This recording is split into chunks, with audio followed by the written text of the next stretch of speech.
That's my line. Hello, beautiful. Oh, I always like my voice cracks when I start. Hello, beautiful people. How your That's spirit doing? puberty. Oh, let me get through this part. Hello, beautiful people. How your spirit doing? Welcome back to another episode of now what we're calling the podcast day. That's not it. I feel like we started off so different. It's it's going to be one of those episodes, I believe. I Well, that changed. makes it good. I changed the episode. I changed the name of the podcast to Peace Talks with Friends. I very much enjoyed just talking and having conversations and dialogues with people through this entire eighth season. And this is a really fun episode, and I'm looking forward to this conversation because I get to talk to a woman that has a lot of longevity in this business, who has a lot of accomplishments. And I really want to know from your POV of your experience in your relationship with comedy. So let me go ahead and allow you to introduce yourself and share whatever you want people to know about you as an introduction. And now, okay. Hello, I am Kendra Karbowski, and I have been doing stand-up comedy for over 25 years. And obviously, I'm a female, so that makes it even more fun. But I didn't understand that women would have trouble in this field because I grew up watching like Carol Burnett and Lucy and people like that had a lot of power. And so the idea that balance wasn't going to be there at stand up was a whole nother ball game. So I didn't know. I don't know how far you want me to go back of when I started doing funny stuff or when I got an actual stand up. Well, I guess we can go. I guess we can go back. So we're in the years 2000, right? And this was this was so you had made the decision to switch careers at this time. Is that correct? Right. Well, I mean, I wanted to do. Um, I was like a theater kid in high school, but I was really shy, which makes no sense. I found that from a lot of comics that they are shy as well. I don't know why we put ourselves on stage and totally stress our introverted selves out, but we do. Maybe we're masochists. But I started doing like voice impressions when I was a kid, like Sesame Street and Rudolph and all that kind of stuff. I did impressions of Carol Burnett and all of her characters and things. And then I did theater stuff in high school. But I figured, that's not sustainable. I'm just going to go on and go to college, get a job, marry, kids, all that. And then I went through divorce, became single, and found my 2.0 husband. He's an upgrade. He's awesome. And we moved from Omaha, Nebraska to Sioux Falls, South Dakota. And that's where it kind of started because I met a new neighbor and I was just talking to her in the driveway and I made her laugh. She was like falling down. She was just like, "Oh my God, you're so funny. My friend is opening a funny bone. You've got to go down there and see if you can get like a job." And I'm like, "Well, I haven't ever done stand up on a stage." And she's like, "Well, you just got to go down and audition." So I did. And they were laughing, considering it was my first time. And they decided that they weren't going to hire a house MC. They were just going to kind of go with whatever came through the door. And I said, "Well, I want to learn this." And so they gave me a job working the door and being, if you can believe it, a bouncer. So when the comedians were performing, our job was to stand and watch. And if people started to have conversations at the table or heckle or anything like that, it was for us to get them to stop. So I just used like my mom skills and like, okay, this is audio. They can't hear that. I'll just give them the I, big old eye, yeah. the mom gaze, Can okay? I That say killer mom gaze. I enjoyed it. I enjoyed the I'm facial glad you expressions you were did, Jay. making. Yes. And so I learned everything I could. I watched all of the comics and took notes. I interviewed anybody who would give me the time of day. The thing is, when you're at a Sioux Falls Funny Bone, you're either on your way up or you're way down. And the ones on their way down didn't want to talk.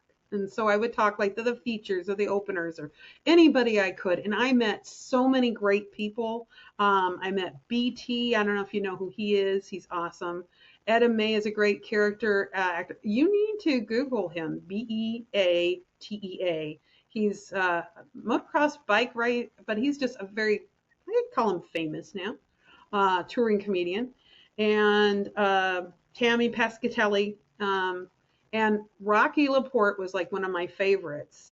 And so, they talk about things going round.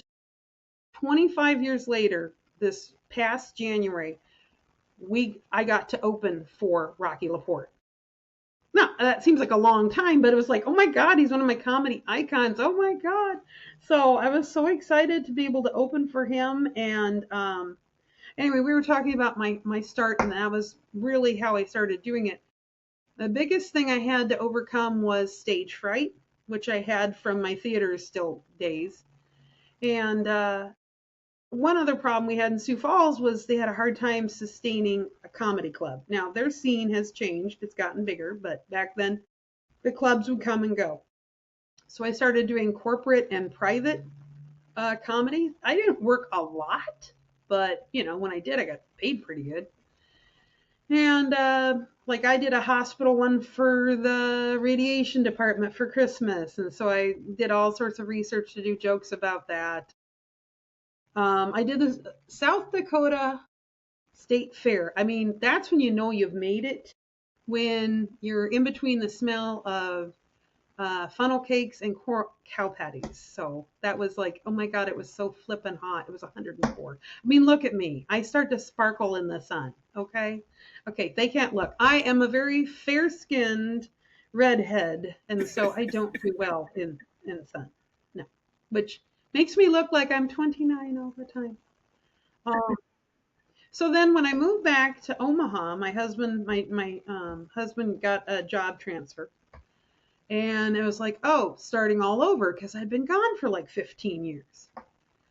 And my high school friend invited me to her improv graduation. And I thought, well, this is fun. And so I started doing improv, which helped me with my stage fright. And then I started connecting with the comedy scene, which, you've been to Omaha, right? I have, It's yes. got a pretty good comedy scene. Do you remember when we met? This is a test. I don't, but let me preface this by saying I have a terrible memory, and it can only be like one of 8 gigs that I did when I was in Omaha. It actually wasn't in Omaha. It was in Rapid City at the park. Oh, so that's when we initially met? Yes. I thought we... And I came with my friend and also one of the co-founders of Your Mom's Comedy Show, Patty Fanchulo. And Patty was the opener for the show, and you were, I think, headliner. I'm not sure. I was, yes. And she just wanted a body to ride with her. And I was supposed to be on one of Jeremy's shows down the road.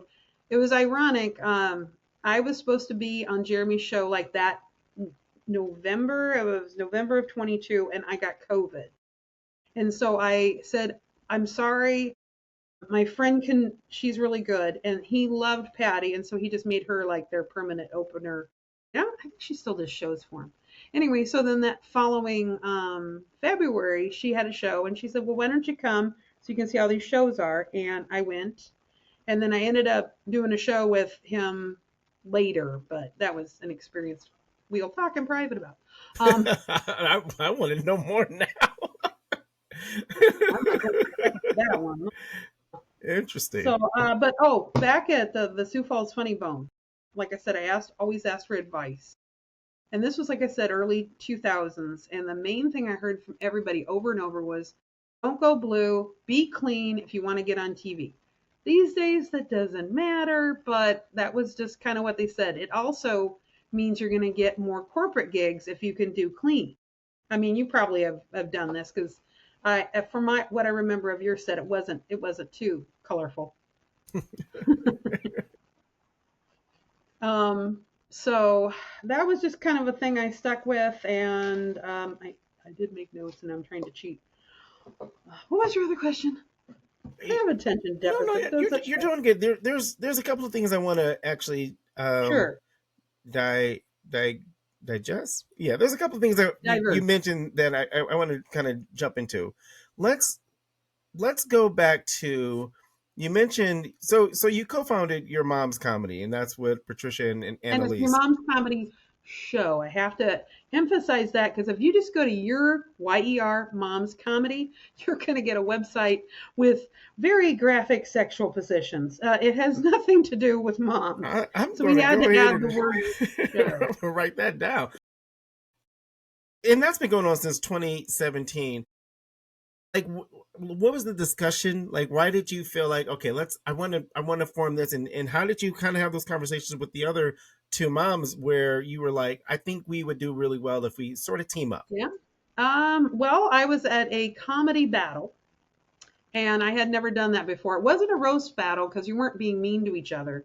It was just you had one comedian on one side of the stage and another one on the other side of the stage, and you did 2 minutes, and the audience decided if you went forward or if you got the axe and that kind of thing. And so we were all sitting in this green room in the back, which was just a glorified closet. And I hadn't really met a lot of female comics in Omaha at that point. And so I got to talking with this other mom, and she said, I said, mom comedy is so hot right now. I Mom So Hard was just like going great guns, and Moms Unhinged is traveling. And it's a niche that mothers want to come out, women want to come out, but they're so darn quiet about it because every time like I would be at a comedy club, invariably I'd leave stage, start walking away, and somebody come up and go, "You were really funny.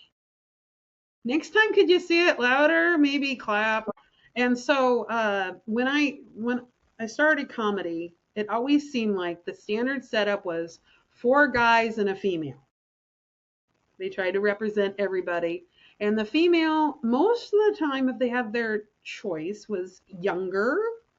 And it didn't matter how funny she was, it was just how pretty she was and how little clothing she was wearing. So her assets could show. And, at my age, that was just maybe not something I was gonna do. And then, especially if you're clean, then they're like, "Oh, you're not gonna be funny." It's like, I'm funny, trust me. So then we decided that rather than sitting around waiting to get booked for that one spot, we would create our own. And so it's always been at least three moms. Sometimes we've had four. The lineup has changed. Patty and I have been around since the very beginning. And then we did a monthly show, and to keep the variety, because we're not going to have a brand new show every month, we would bring in guests. And guess what? There aren't a lot of mom comics, and there aren't even a lot of parent comics because they don't reproduce, thankfully, probably. So we would do moms, we would do dads, we did pet parents because we were desperate for guests. We did teachers, we did pastors, we did veterans. We were on the verge of doing plant parents when we decided that maybe we were overexposed at that one place and we needed to cut it back. The other thing was some of our guest moms couldn't do clean for the life of them. We would have running bets on how soon that F bomb was going to go. Carmela Anderson? I do, and I love her. Yeah, Oh, she yeah, tried. yeah. She was a part of it. She did a show. No, she's one of our favorite guests. But so what we finally decided was that the place we were doing the monthly shows and we switched to quarterly, we would do an occasional bad mom show where you could do F bombs, you could say whatever you wanted. So we had no problems having Carmela Anderson, Heather Jones, some other ones that, Rachel Ware, Angie Sada. And so bad moms got a good response. And then we started doing this thing with shots. And so at mom time, because our show is a complete 1 hour show where each of our moms, our three moms, does a 15-minute set. And then the last 15 minutes, we do mom time where we sit down and just, it's a little bit improv and it's a little bit comedy, and we'll have some topics. And then what it is I know everybody's sets backwards, forwards, upwards, downwards. So I know exactly what joke Patty's going to say when I say, let's talk about vacations. And I know what Annalisa is going to say when we talk about dance recitals or Christmas or something. Because Annalisa hates Christmas. She dresses in black at Christmas. And she's a lawyer. She's a single mom. I said, you're a walking, talking Hallmark movie. You're gonna have a car breakdown in some small town, and some guy who's a lumberjack and part-time cookie baker is gonna fall in love with you, and that's just how it's gonna be for you. And so that's what we do when it's the three of us. When we have a guest, we will change our time up. Because so let me ask. So the Yeah, idea sorry. was to continue doing clean. Like when you sort of made We that. did try doing clean. We got a lot of jobs doing clean. We, because I've done church shows, I've done conservative shows, but we basically do play anywhere there's wine. So like vineyards loved us, corporate red hat ladies. I've done all that kind of stuff, and so bad moms we were worried wouldn't get jobs, and so what we do now in our description is we say you can have clean or you can have adult content. So the idea with the shots was to get the venue more money. We'd work a deal with them where they would give us a good price on shots, and then they'd bring the shots to us on stage, and we'd play shots, shots, shots, and then we'd do whatever the shot of the day was, and everybody would go and buy a shot. Okay, It I helped like to make that. them money, it helped us make money. And so I even did a spoof on it when Wicked, the movie came out, that are you a good mom or a bad mom? And so, of course, the good mom was, Glinda the Good Witch. And then you had the bad mom, the alpha mom and alpha. I know, I love Cynthia Revo. Yeah, So she then was the bad phenomenal. moms was, the bad witch, and the good moms was the good witch. And I don't know, it seemed to work.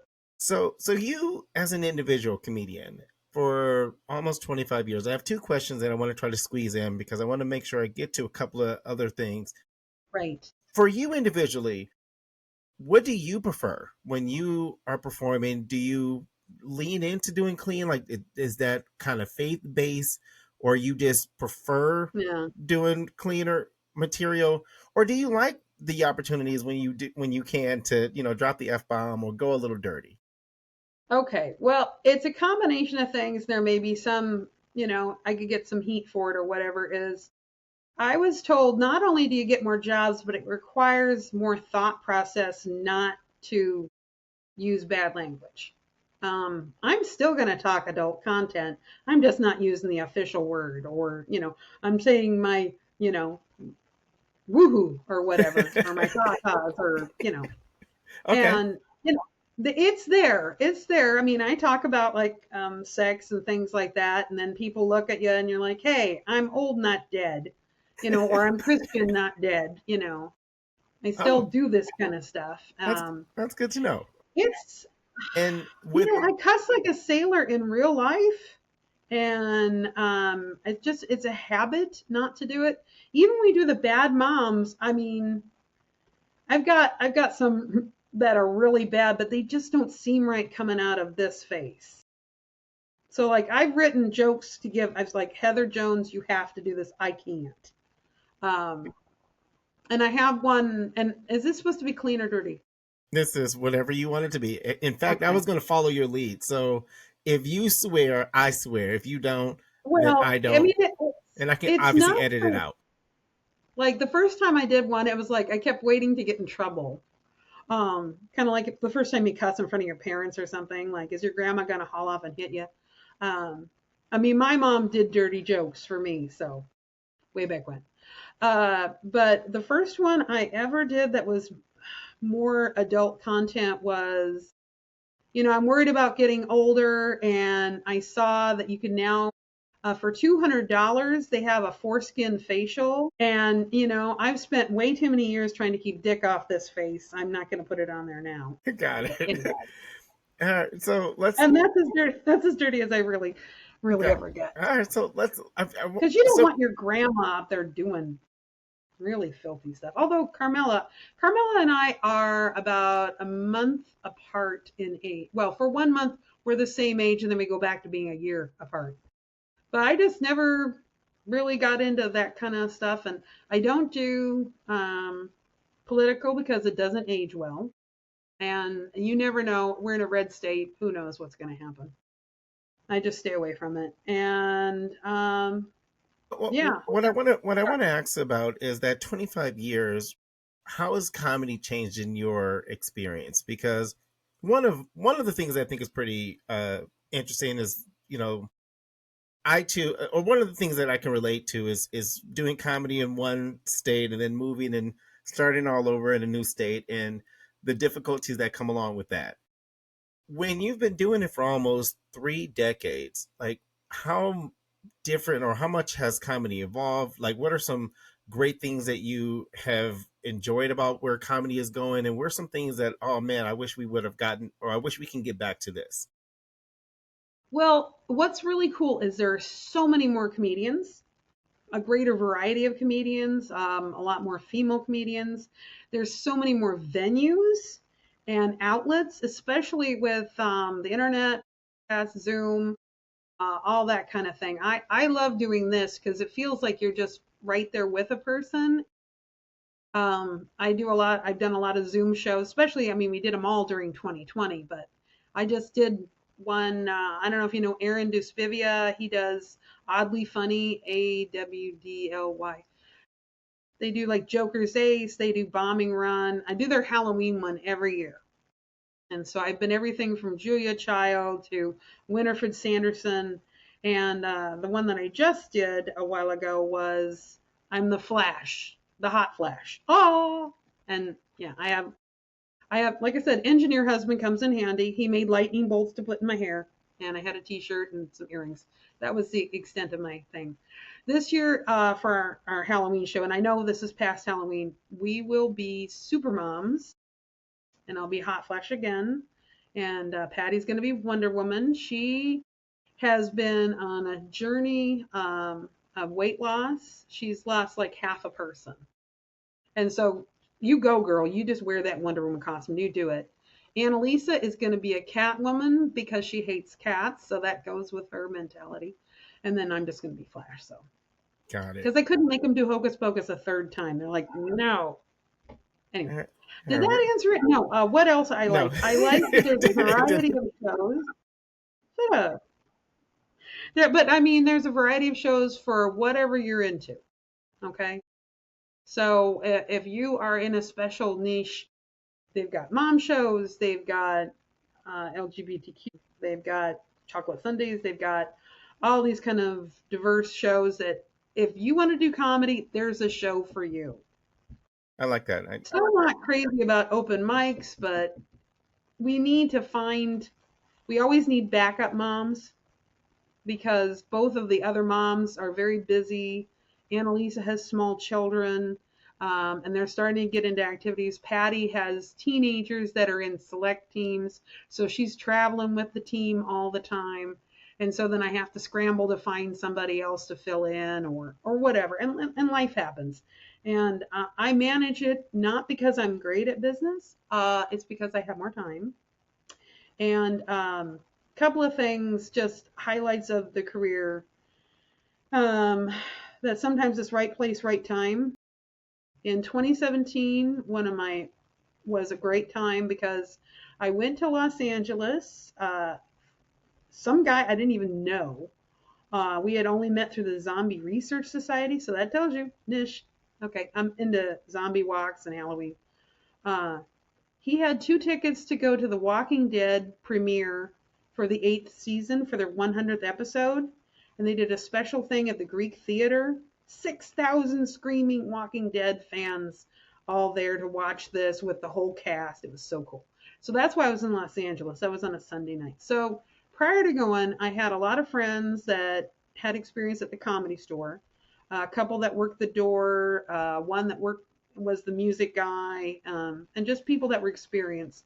And I said, I want to go. What's a good night to go? And they said, go on Monday. And I did. And they only picked 15 people to go up for potluck. There were 90 people that signed up, and I got on it. Now, is it because I'm from Omaha, Nebraska and look like a Midwestern mom? I don't know. But I did, and it was fun, and I made a lot of great connections. And so that was awesome. And then we got to go to the Jimmy Kimmel show the next night. And what else did we do? I guess those were the three main things. Then in 2021, there was a notification on Facebook about, are you older? Have you changed your career? And I'm like, oh, okay. So I sent him my information about getting into comedy. Oh, wait, sorry, 2014, real quick. I had the pleasure and the honor of meeting Whoopi Goldberg. I'd gone all the way to Philadelphia to meet her at a Wizard Con because she doesn't do meet and greet. And so I signed up for the photo auto thing, and she was new to this, so she talked to me a long time. And I said to her, I said, I'm 52. Am I getting too old? Should I just quit? And I did jokes for her. I made her laugh, and she told me, "Oh no, do not give up. Just keep going." Like when they do the autograph thing, I brought my comedy shoes. These were something I wore when I first started doing comedy. They're ridiculous. They are a tennis shoe with this thick of a heel on the bottom. They were red and sparkly, so I could always, if I bombed, I could look down at my shoes and make a joke about Richard Simmons and the Wizard of Oz or something like Dorothy. And she signed my shoe. She didn't just put her name. She said, "Kendra, don't you ever give up." I mean, how flippin' cool, man. That's Whoopi. And she is the nicest person. I also met George Carlin twice. I BS'd my way backstage at a theater here in Omaha. We stole the poster out of the front of the Orpheum. I had a little notebook and I said I was with the college paper to get backstage to talk to George. And he was cool too. So that was highlights and things you don't forget. And then in 2021, I answered this thing on Facebook, and it was Good Morning America. And so they came out and interviewed me. And this was 21, so they were still doing pandemic quarantine protocol. And so we had to do everything outside. My hair looks terrible. I sent you that video. And that was flipping cool. That was wow. Well, first of all, I don't think your hair looked bad at all. Okay, and I think that's a really cool. I'll actually tag that in the video or in the podcast episode description, because when you sent that to me, I had never seen that, and I think that's a really cool moment that almost encapsulates where your journey has been. And we're out of time, but if you had an answer to this question, how have you, not what's the key or what's the secret answer to longevity, but like what has kept you, well, maybe Whoopi, maybe Whoopi is the reason why you're still going, but like what is the key to longevity in this business? You got to keep writing. You got to be fresh. You got to keep coming up with new stuff and different stuff and practice it and hone it and get it to the point that it's perfect. And I use my voice memo to record every single time I perform so I can go back and listen. Because you've been on stage where maybe you couldn't really hear the audience and you thought you didn't do that well. And then I go and I listen. It's like, oh, they did laugh at that. I also use it to time jokes. So if you're doing any kind of a time competition and you know you're down to 1 minute, you've got that one joke that will fit, that you can sign off and kill with. And that's so important in competitions. I hate competitions because I have no awareness of time, as you've discovered. But yeah, longevity is with writing, keeping it fresh. Don't just keep kicking the same dog, but don't throw away your best joke, because sometimes it's like a warm blanket. If everything's going wrong, you can just say, I chose my first husband like my first house because he was cute, but my second one, I got him inspected. Got it. Look, thanks for making time. This was a lot of fun, and again, one of my favorite things of why I'm doing this is just learning a little bit more about the people that I'm already connected to through social media, whether it's Facebook or Instagram or whatever, and you get to learn a little bit more about them. So I appreciate you making time. Well, this has been great. I'm so glad that we got a chance to talk, and I was going to say hook up, but that's wrong. To talk here today and just shoot the stuff, shoot shit. Yeah. Okay. And just, have a nice time and talk about stuff, because it's nice to learn. And I love your podcast. I've listened to several of them, and that is something that your mom's is looking into, because that's really what mom time is. It's just people sitting there talking, and it's great because you don't have to worry about, did this joke hit? It's just, hey, you're having a conversation and people like it, they don't like it, whatever, they can stuff it, and that's not how I want to end it. But just, yeah, it's been marvelous chatting with you, sir.